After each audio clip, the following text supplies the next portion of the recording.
สบายดีพี่น้องสบายดีFCทุกคนพี่น้อง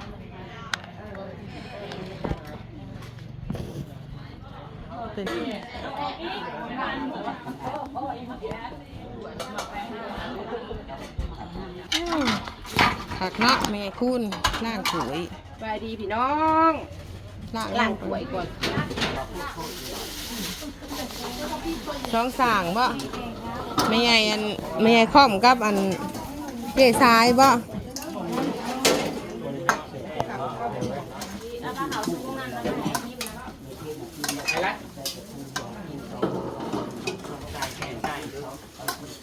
ไก่ก็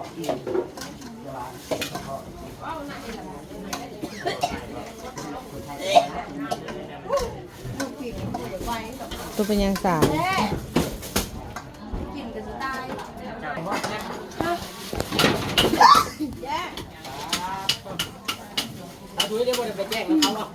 ปดแว่นออกพุทธิขีตะเว่นออกเก็บช่องว่าสั่นใส่แต่ดำมีแต่ว่ายังเด็กโอ้ยมินมาหอดนะคะมันกลัวข้างกับเขาเมื่อใส่บาทซื้อยังไหวเลยเนาะแว่นช่องมาหือขีตะเว่นขืนระบาดแน่ลืมข้าวเลยทีมงานเนี่ยแทนคนเหมือนพวกเวทติ้งพี่น้องในการกระโดดได้ว่าคูบวนถือนั่นแหละจะได้จะจ้อยเมียบ่ปล่อยนะลุกเลย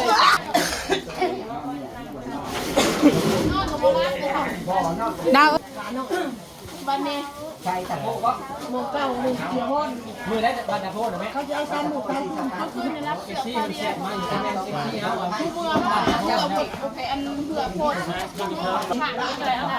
หักเป็นเล่นเลยแล้วไอ้นี่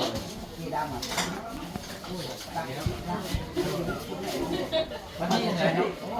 เก้าอย่างเงี้ยเก้าแม่เนี่ยมือนี่ได้ยังไงแต่ว่าไปเลยเอาไปทำมิ้นเลยเอาไปใส่แล้วเดี๋ยวหายแล้ว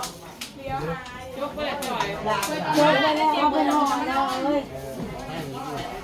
เอานอนถามเขาเลยโทรให้ยังนอนติดข่าวนี้เพื่อนไปนอนจนแจ้ง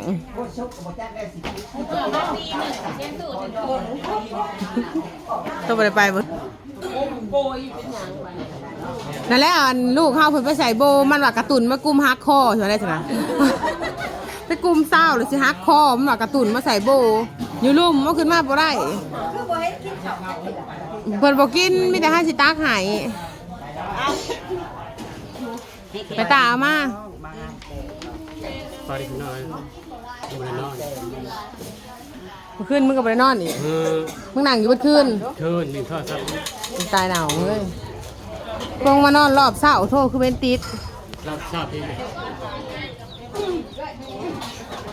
นี่แขกกับลายดอกน้อง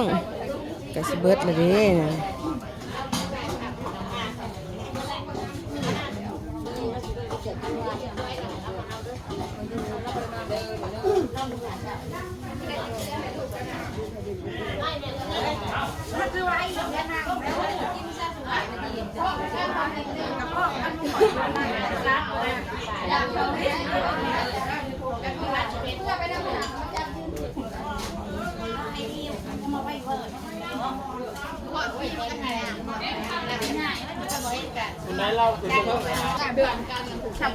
ฮันเดมาติดกีบเลยข้ามาอีกีมาเห็นนี่กระเตี้ยมแล้วมันอยากหักคอมึง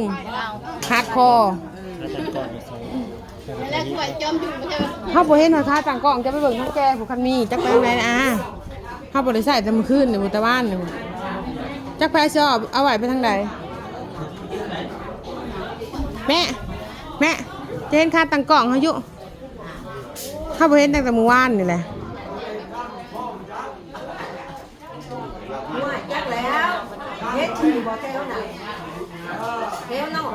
เพราะว่าเขาไม่ได้ถ่ายเซลนอกฝุ่นเซลนอกกับนี่ย่างเขาผักเนี่ยช่างเลยท่านข้าช่างโป๊กถูกบัญญัติ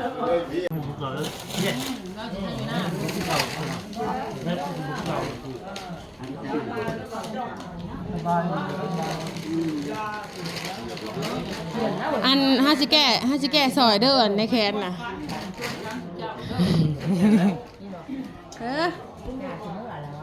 อยากสิเมื่อแหละ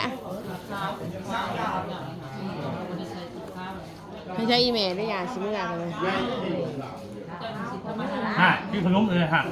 เรื่องก่อนนะครับ พ่อกินมาได้มันงานโอ้บ่ได้ เบาหวานฮะ ทำหนึ่งแม่พ่อบ่ว่ากินมันกำลังสิไข่แน่ฮักบ่ฮักสิมีเลือดขึ้นมาเลยทั้งเบาหวานทั้งตับอ่อนแอทั้งลูกหมากไงพี่พ่อลูกหมามันอัดเหี่ยวอัดอันนั้นน่ะได้ถ่ายก่อนขนาดนั้นแค่นี้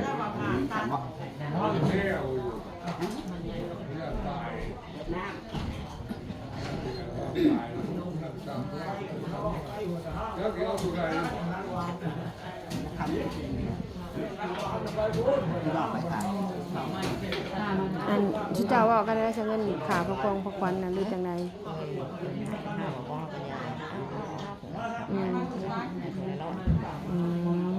ใจละลายอ่ะแม่เอ้ยแม่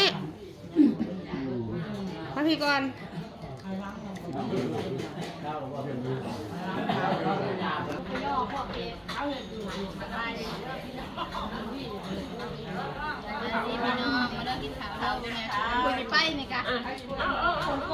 โอ้ยจะเอาอีกี่ขึ้นมาฮักคอมันเด้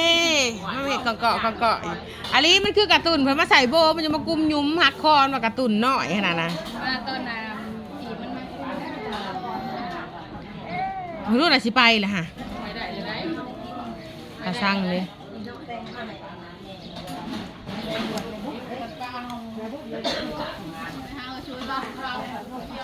คนกับบริไลบันไดพี่น้องสรุปแล้วก็เพื่อนว่าคันเด็กของสักนี่นะม่วนอ่ะบมอเป็นคนโจทย์บ่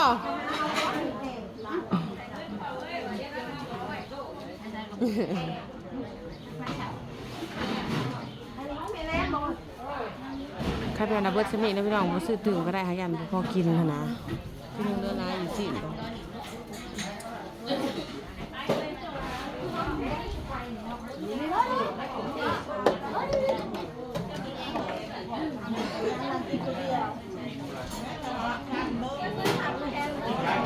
เบิร์ดเลยล่ะนี่ซอยนั่นมาเถานี่โหลดนี่ยากจังนี่ซอยโหลดเ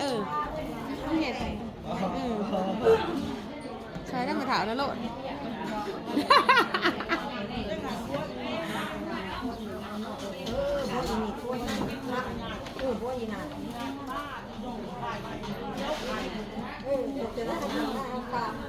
ลงนี่ดิมาว่าเขาจะมามองแก้วแตกโม่แล้วยังมองมา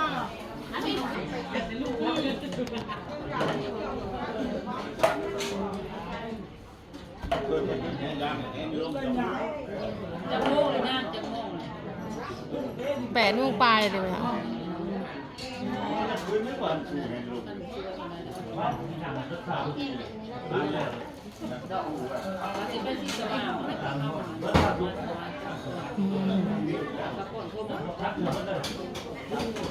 พากันกินข้าวเลย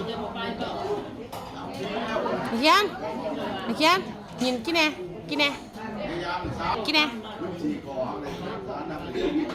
บริการ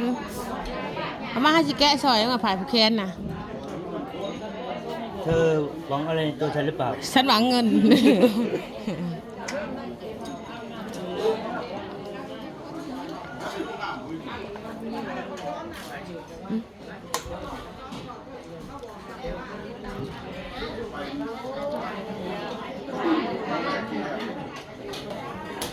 จบแล้วพี่น้องมาเลยแล้วพี่น้องเอ้ยได้กินบัตรสุขุสุคนอยู่พี่น้องเลยน้องกันเลยเด้อพี่น้องไม่ใหญ่จืดถ้าพาไม่ใหญ่จืดเลยก็จะได้งานอยู่บ้านน้องเมียมึงน่ะคนกับบอได้ร้ายเนาะเบิร์ดเลยดิขั้นว่าพื้นนะแม่บอซื้อเพื่อนก็ได้ไปเห็นสุพรรณอยู่เซลอยู่ไปนอนได้อย่างเรากินไปอย่างอายเขาเนาะอยู่ทางหลังคนห้องอะไรทางกันซ้ำคนบอได้ร้ายเสมือนที่พูดซีซ้ำน้องหาซิก เขาเจ้าผัดว่าผูกแขนแล้วเขาเจ้ามาเฮือนละคนเขาเจ้าบ่ได้ว่ากินดองบ่ได้อันนั้นเด้แบบว่าผูกแขนมาได้ผูกกินดองเนี่ยเขาเจ้าก็มาเฮือนละคน มาเลย นี่นะนี่เจ้าอยากเห็นนี่ถ้าอยากเห็น คือพอมัน อ้าวมันคือพ่อมันวะ อ้าวพอมันจะ นอก ประเด็นนี้ก็หูไว้แล้วพอมันคนสูง ตัวแมน พอขับรถชอบแถว ตะกี้นะครับรถน้องแก้วน่ะ ครับแต่กูพาขึ้นไปแตกไปเลยสิวัน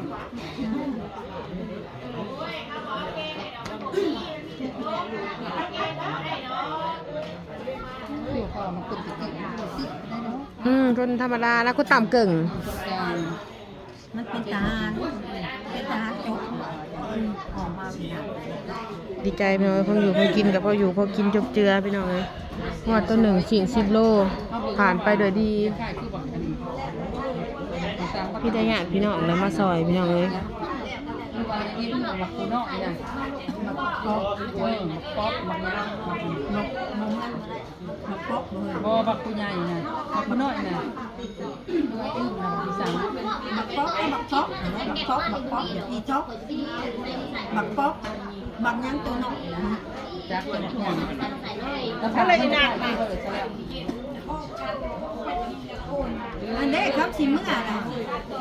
ลูก คลิปต้องถ่ายมันจบไปเถอะเอ้ยถ่ายเสิร์นอยู่ บักป๊อกอีช็อกบักป๊อกนี่เป็นตัวฟอง การในต่างตะบน พี่น้องเอ้ยเขาจะพามกันหนาชี้สื่นๆเนี่ยได้พี่น้องมือเนี่ยเนาะจะไหวอยู่พอหนาชี้สื่นๆกันหน่อยหนึ่งเนาะใครก็เมื่อวานเนาะเมื่อวานนะเราเสาร์แห่งวัน แม่นดีแห้งทวง โอ้ย ไปไหน คือผมพี่เอ๋คือผมพี่ ย่ำมือเศร้าหยางออกมาแล้วนะเขาขืนเป็นแต่อยากอายอยู่ว่าจะว่าเท่าไหร่ ว่านะ หยางออกมาว่าแต่เสียแน่บุกัน ไม่ต้องว่าดูจัก เพราะว่ายังดีอ่ะขืนไปว่ายังดีกูมายังเหมือนอยู่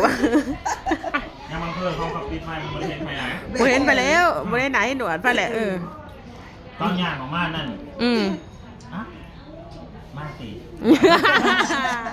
แม่จะงานกันโว้เอาอย่างพูดอะไรเนาะพูดได้เจ้าภาพจัดไหนขากอะไรจัดโหดอะไรแจ้งนี่เหตุขาก เพลงก็ดีรุ่นดียังกายยังตีเองก็ได้เจ้าวะ